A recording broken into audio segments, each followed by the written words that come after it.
আজ তোমাদের সাথে একটা এমন রেসিপি শেয়ার করছি যেটা আমি নিজেও প্রথমবার বানিয়েছি। প্রথমে মুগ ডালটাকে 2 ঘন্টা ভালো করে ভিজিয়ে নিতে হবে। তারপর একটা মিক্সি জারের মধ্যে ওটার সাথে আমরা দিচ্ছি আদা লঙ্কা বাটা আর নারকেল কোড়া। নারকেল কোড়াটা অপশনাল, চাইলে দিতেও পারো নাও দিতে পারো।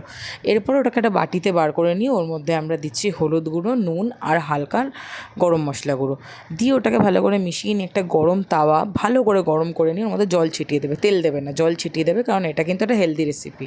তারপরে আমরা ওর ওপরে ভালো করে বুলিয়ে নিচ্ছি, আমাদের ব্যাটারটা বুলিয়ে নিয়ে একটা খুন্তি দিয়ে ওটাকে একটু ফ্ল্যাট করে নেবো। আর খুব কম তেল দিতে হবে, মানে একদমই কম তেল দিয়ে ওটাকে ভালো করে আমরা সেঁকে নেবো। সেঁকে নেবে যখন, তখন দেখবে কিছু জায়গায় না এরকম আস্তে আস্তে ফুলে যাচ্ছে।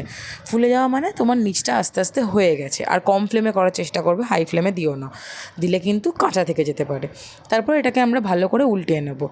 একটা জিনিস মাথায় রাখতে হবে, যখন তোমরা এটা বানাবে একটা ননস্টিকের প্যান নেওয়ার চেষ্টা করবে, ভালো করে সেঁকে নিলে রেডি হয়ে যাবে আমাদের মুগ ডালের চিলা।